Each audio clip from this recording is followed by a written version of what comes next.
Yesterday, Barack Obama published a piece in Medium praising peaceful protests and condemning violence, saying it hurts neighborhoods that are already lacking in resources. Want to get your take on this. Kathleen, you first. Yeah, I mean, before we get into that, I just wanted to go back to what Brandon was saying before the break and something that Tyrone mentioned about how racism in Canada is less violent. And all of the examples that you just mentioned. And I understand that. And I do think that, violence in Canada or racism in Canada, anti-Black racism manifests in the Amy Coopers. That seems a little less violent because no one died in that specific instance. But all of those examples that Brandon mentioned are very violent to me. The fact that Black kids are being suspended at higher rates, that's violent to me. All of the things that he just mentioned in the healthcare system, that's violent to me. We also know that Black people are 20 times more likely to be shot by police in Toronto than anyone else. Again, that is violent to me. So I just want to make that point known. And so when we talk about violence, to go to protests, I don't understand the lack of comprehension around that protesting is supposed to be disruptive. Protesting is supposed to hit back at the systems that oppress. And that isn't always peaceful. Colin Kaepernick has been coming up a lot when we talk about protests. And we saw him peacefully protest and kneel. And he got fired from his job, essentially. He was the target of anti-Black racism over and over and over again. And that was peaceful. You see in smaller levels, you see what Marci Ien does on this show every single day. She speaks, she protests peacefully. And she is the target of anti-Black racism almost every day. And so I think that what you're seeing is a powder keg blowing up. And if that is blowing up into violence, into non-peaceful protests, that is because property is political and capitalism is a system that has been used to oppress Black people. And this is something that people respond to and listen to.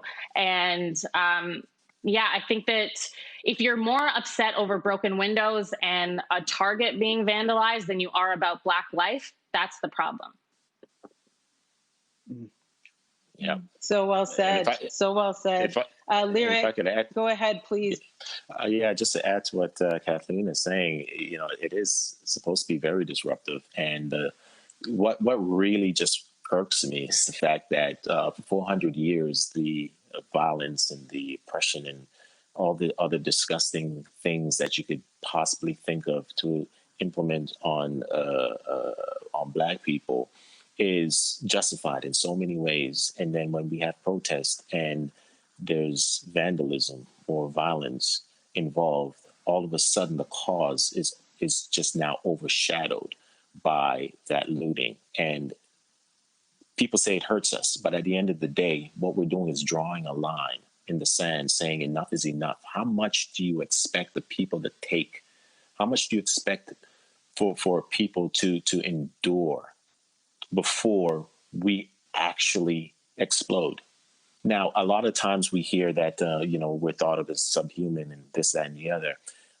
I think in North America, white folks think we must be superhuman because of how much we're able to take and continue to survive and thrive.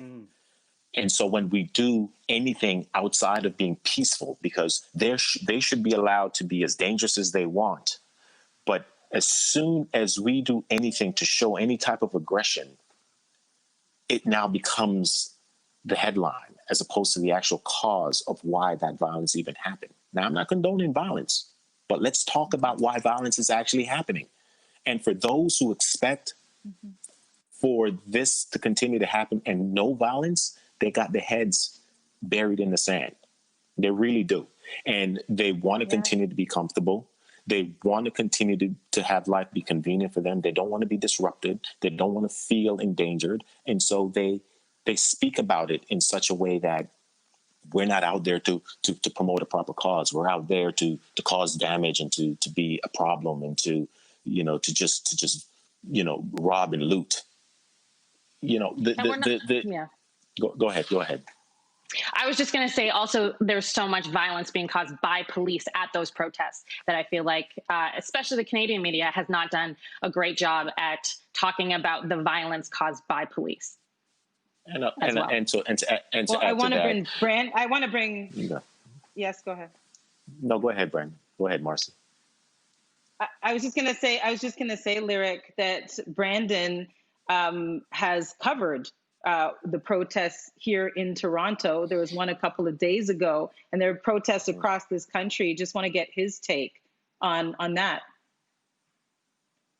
Yeah, you know, when I covered the protest on Saturday, it was a protest organized by the group Not Another Black Life. And they were protesting many causes. They were protesting a situation that unfolded last week between a woman named Regis Krashensky Paquette, who her family had called police, according to them, due to she was having a mental health a moment. And at some point within dealing with police and dealing with Regis had fallen from her balcony. And there has been allegations that police were involved with that in some type of way. The province's special investigation unit is currently investigating, and people want answers. And this came at a time when everybody is on edge. A lot of people are on edge because of what has been happening down south, but also what has been building up within our own country. And what I saw at the protest on Saturday in Toronto, which drew thousands of people to the downtown core, and they marched so peacefully. They provided a space for the organizers, who I want to add were Black women who continue to be at the forefront of these protests. Right now, we're also celebrating Pride Month. And I also want to highlight the fact that Pride in Toronto was started as a protest by Black trans activists. Time and time and time again, we see Black women at the forefront fighting for causes for not just their own sake, but for people of all different minorities. And what was witnessed on Saturday was something that was so profound to see people. You know, Toronto's motto is diversity is our strength. The mayor in Toronto, Mayor John Tory, promotes that to all ends.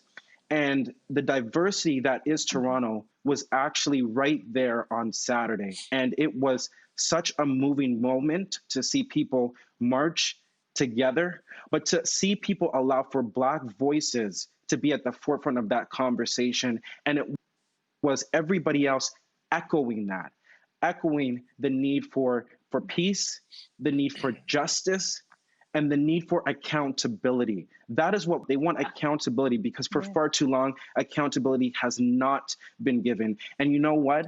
If you're somebody who's never been in a situation where you've lost a loved one and you continuously see people like you, their lives are being taken, you cannot tell people how to react, because if you ever lost a loved one, and there's everybody across this country has, it is an emotional trauma that is held against you, and it grips you to your core. And if you have to experience that trauma every single time you see a video of someone who looks like you killed at the hands of law enforcement, or you're walking down the street and you can't even smell the roses in peace because somebody is calling the police against you because you look aggressive, that is trauma. And that is what so many people are feeling right now. They're feeling that trauma, and they just want to feel peace. I just want to say, Brandon, everything you're saying is go ahead. Is so important. I know we're wrapping up, and I just want to say quickly about accountability and about putting Black voices at the forefront. This is an incredible thing that we are all on this show and we're having this conversation, but there also needs to be accountability in Canadian media about doing this every day. This is day one, and we need to be able to look behind the scenes and in front of the camera. I was a producer on this show. I love this show. But there are no Black voices behind the scenes right now, and there needs to be, as well as in front of the camera. And I implore all of Canadian media to do the same. Day one. This is day one. That is a day one, and point taken. Kathleen, Lyriq, Brandon, thank you. Canada has heard you loud and clear. We're back after this.